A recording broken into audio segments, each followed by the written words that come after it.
Hello and welcome back. This video tutorial will teach you how to protect your pages. When you have your contents ready to go in your WordPress site, the next thing you would want to do is to tag the pages. That's the purpose of having this membership script. So when you're in the draft mode for pages, and if you scroll below, you may see the wishlist member option. The default setting is listed as No, do not protect the content. Non-member can access it. Therefore, anyone can access it. This page is meant for paying members only, so the next thing you would want to do is opt for Yes, protect this content, members only. The next question you'll be asked is, select the membership level that can access this content, which means who can access the content. Therefore, if you have only one membership level, then opting for Charter will make sense. However, if you have multiple membership levels, you will have to decide which particular membership level will have access to this page. That's all there is to it. Frankly speaking, you do not have to change your settings, but if you're looking for something more advanced, you can consider enhancing your options further. Once you've updated your page, it'll be protected and no non-members can view this page. Welcome back. In this video, I'm going to show you how you can further personalize your pages and posts in WordPress using personalization texts, or also known as shortcodes given by Wishlist. First up, I'm going to show you an example of what you can do. It doesn't matter what theme you're using. First, click on Edit and add in Post. Again, this is just an example. What I want to draw your attention to is there is a section here called WLM Shortcodes. When you pull down this menu, you will see that there are shortcodes. Then there will be a list of shortcodes where you can further add into the content of your website. For example, WLM underscore first name and WLM underscore last name means that your member's first name and last name has already been added into the membership site.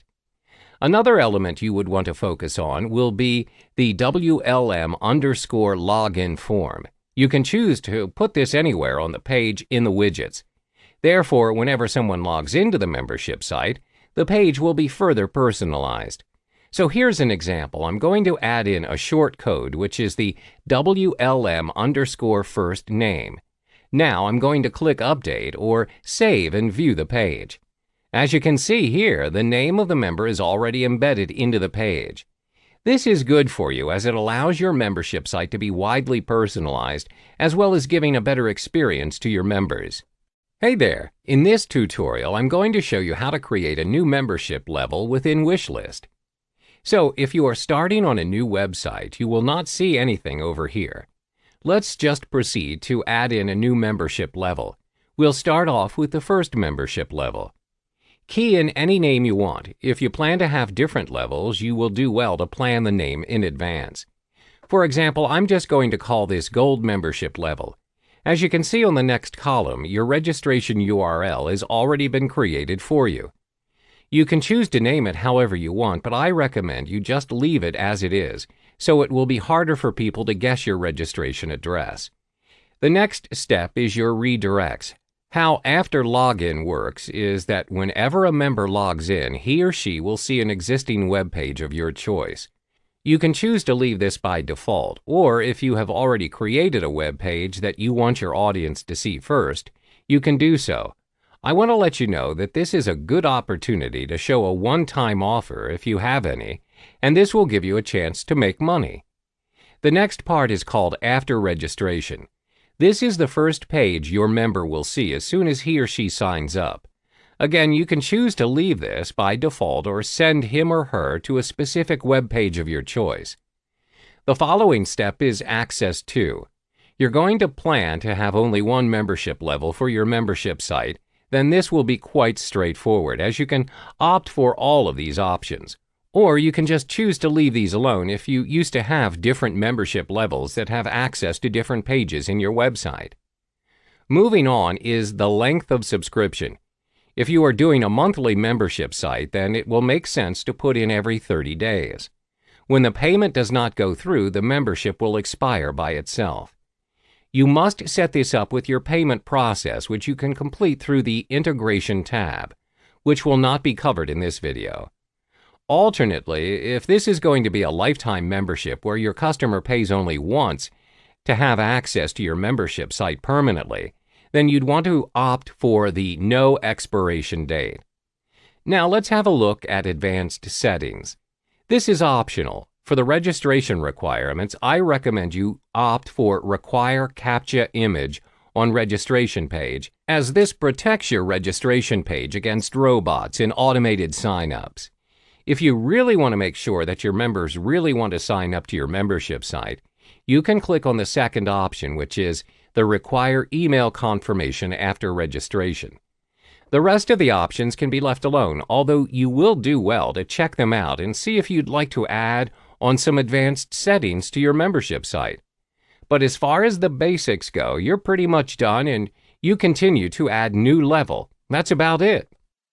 Hey there, in this video I'm going to show you how to configure your wishlist member settings after installation. As you can see, there are two types of configuration tabs itself. In the System pages, you notice that this is the page where you can choose to display members who try to access your protected content. For the default setting, you can see a very simple message that tells them that they are not able to view the members area. For starters, you may choose to leave them blank, or if you decide to have your own customized page, then you will enter the address of the page that will be displayed to the non-members. Now, I would want to bring your attention to something that you can monetize from. Scroll down the page and you'll see that there is an option called After Logout. Now, what this means to say is that whenever a member logs out of the members area, they'll be redirected to any address you want. In this case, you should take this opportunity to redirect them to a sales page of an offer or to an affiliate link. Once you're done, remember to click Save. You may choose to skip the other tabs. And now I want you to go to Miscellaneous, and you'll see that there is a list of options where you can choose yes or no. All of these are optional. What I want you to focus on is when you scroll down, there is this option called Show Affiliate Link and Footer. Select No. When you do this, the text powered by Wishlist will not appear on your login and registration pages. You may choose to change the other options any way you want, but most cases, leaving it by default will allow your membership to run as normal. Once you are done, you may click on Save and we will proceed to the next video. Finally, it's time to render your video into a proper high-definition and readable video format.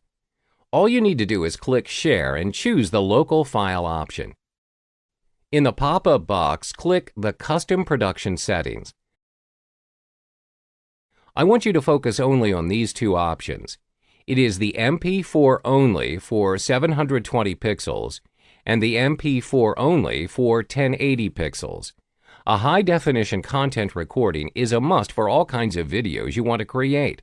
That is why these two are the best options out there. For this tutorial, I'm going with MP4 only for 720 pixels. Moving forward, label your production or project name. Don't forget to choose the destination folder on where you want to save it. Then click Finish. As you can see, a progress bar showed up. Wait for it to finish rendering and you will be notified that your production is complete. Click on Open Production Folder to look up on your video. There you have it. You've successfully recorded an on-screen content video and rendered it to MP4. Your content is now ready to be uploaded and shared across multiple platforms. Continuing where we left off, I am going to show you how to remove background noises from your video. All you need to do is click the Audio Effects option. Over here, you have some audio effects that you can choose from to manipulate your audio.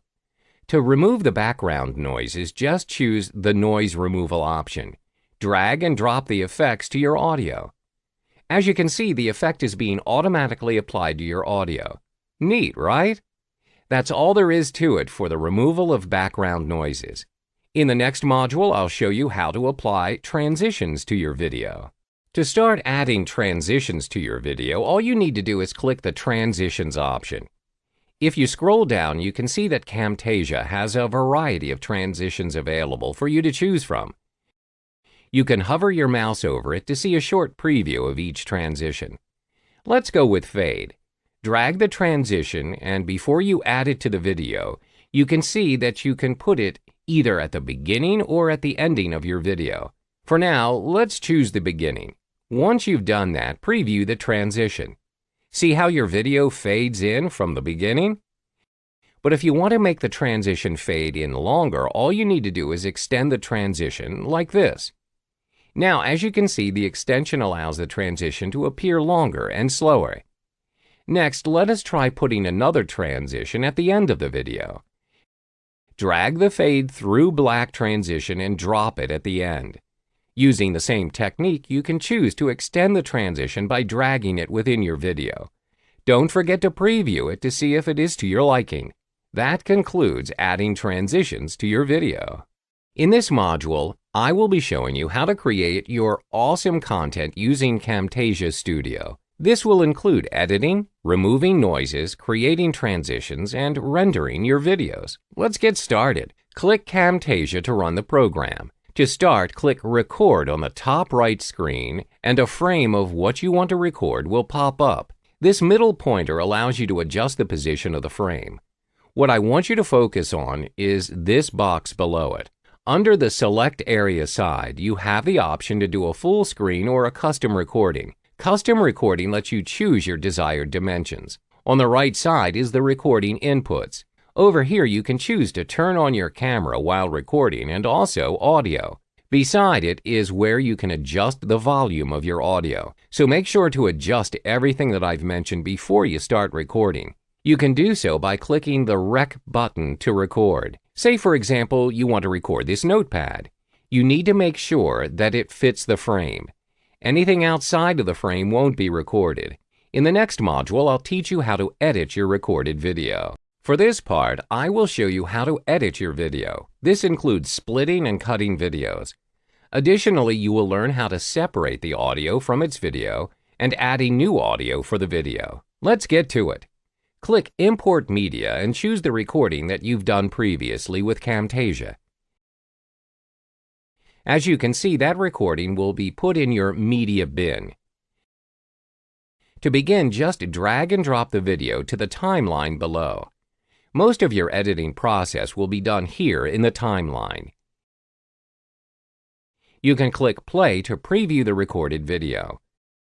Before we begin editing, I would suggest you magnify the track by adjusting the magnifying bar here. You can also adjust the track height if you want a bigger view of your track. Moving on, say for example you want to cut the first part of the video. To do so, you need to split your video. Simply drag the tracker to the part where you want to split it, then click the split option on top. As you can see, you just separated the first part of the video from the main video. To remove it, all you have to do is highlight on the split part and click Cut. There you have it. Now I'll show you how to separate the audio from its video while adding a new audio to your track. Right-click the video and choose Separate Audio and Video option. The newly appeared track you see here is actually the separated audio from your video. To remove it, just click on the track and cut it. With that, you've successfully removed the audio from its original video. Now it's time to add a new audio to your video. Click on this plus icon and choose Import Media. Then from the pop-up box, choose the audio you want to use. Drag and drop the audio into the timeline and you are done.